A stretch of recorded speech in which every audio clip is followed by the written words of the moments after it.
የ2018 የ12ኛ ክፍል ውጤት ሰኞ ከሰዓት ወይም ማክሰኞ ይፋ እንደሚደረግ የትምህርት ሚኒስቴር አስታወቀም።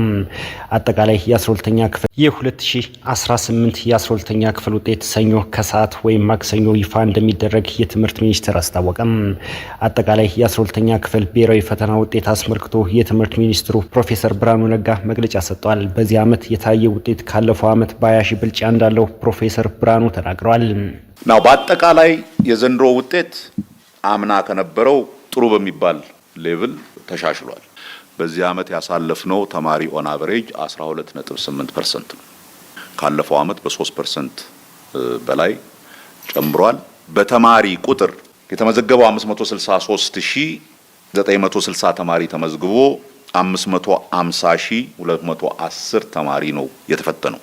ባለፈው ዓመት ያለፈው ተማሪ ጠቅላላ ያለፈው ተማሪ ቁጥር ወደ 52000 ተማሪ አካባቢ ነው። ዘንድሮ ያሳለፍነው 70544 ተማሪ ነው። በ20000 በላይ ተማሪ ያለፈው ተማሪ ጨምሯል። ናቹራል ስትሪም ውስጥ ያሉ ተማሪዎች 16.58% ወር 6.6% አሳልፏል። የማህበራዊ ሳይንስ ስትሪም ላይ ያሉት 8.33% አሳልፏል። ሁሉም ባለፈው ጊዜ ካደረጉት የተሻለ እየሰሩ መጥተዋል ማለት ነው። በክልል ደረጃ የተማሪዎች የማለፍ መጠን በእጅጉ መሻሻሉን ፕሮፌሰር ብርሃኑ ገልጸዋል። አማራ ክልል ካስፈተናቸው ተማሪዎች እስከ 15% በላይ ማሳለፉንም ተናግረዋል። በክልል ደረጃ ከፍተኛ መጠን ያሳለፈው አዲስ አበባ ነው። ወደ 32.4% አካባቢ አሳልፏል። ግን ሁሉም ክልሎች በተወሰነ ደረጃ ሲግኒፊካንትሊ ባለፈው ዓመት ከነበረው የበለጠ አሳልፈዋል። አዲስ አበባ 32.3፣ አማራ 15.56፣ አፋር 15.6፣ ቤኒሻንጉል ጉሙዝ 6.12%፣ ሴንትራል ኢትዮጵያ ማዕከላዊ ኢትዮጵያ 9.23%፣ ድሬዳዋ 11.29%፣ ጋምቤላ 3.74%፣ ሐራሪ 22.67%፣ ኦሮሚያ 10.53%፣ ሲዳማ 6.95%፣ ሶማሌ 9.2%፣ ደቡብ ኢትዮጵያ 5.82%፣ ደቡብ ምዕራብ ኢትዮጵያ 4.92%፣ ትግራይ 11.12%። ካስፈተኗቸው ተማሪዎች ይሄን ያክል አሳልፈዋል።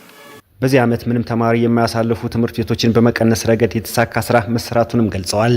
በዚህ ዓመት በጣም በከፍተኛ ርብርብ መስራት አለብን ብለን አስበን የሰራ ነው ምንም ተማሪ የማያሳልፉ ትምህርት ቤቶችን ሲግኒፊካንትሊ መቀነስ ነው።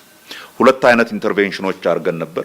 አንደኛው ኢንተርቬንሽን ከማስተር ካርድ ፋውንዴሽን ጋር በመተባበር በ700 ምንም ባላሳለፉ ትምህርት ቤቶች ላይ ስፔሻል የሆነ እርዳታ ለተማሪዎቹም ለመምህራኑም የሰጠንበት ፕሮግራም ሲሆን፣ ሁለተኛው በትምህርት ሚኒስቴር በራሱ በኩል እንደዚሁ ምንም ባላሳለፉ ትምህርት ቤቶች ላይ የተሰሩ የማጠናከሪያ እርምጃዎች ነበሩ።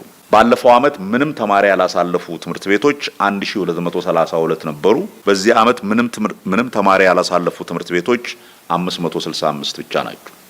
ወደ 700 ምናምን የሚሆኑ ትምህርት ቤቶች ቢያንስ አንድ ተማሪ አሳልፈዋል። ያ ቁጥር ደግሞ ትንሽ አይደለም። ፈተናውን ከወሰዱ ተማሪዎች መካከል 62% የሚሆኑት በኦንላይን ፈተናውን ወስደዋል። በውጤት ደረጃ በኦንላይን የተፈተኑ ውጤታማ መሆናቸውን ፕሮፌሰር ብርሃኑ ገልጸዋል።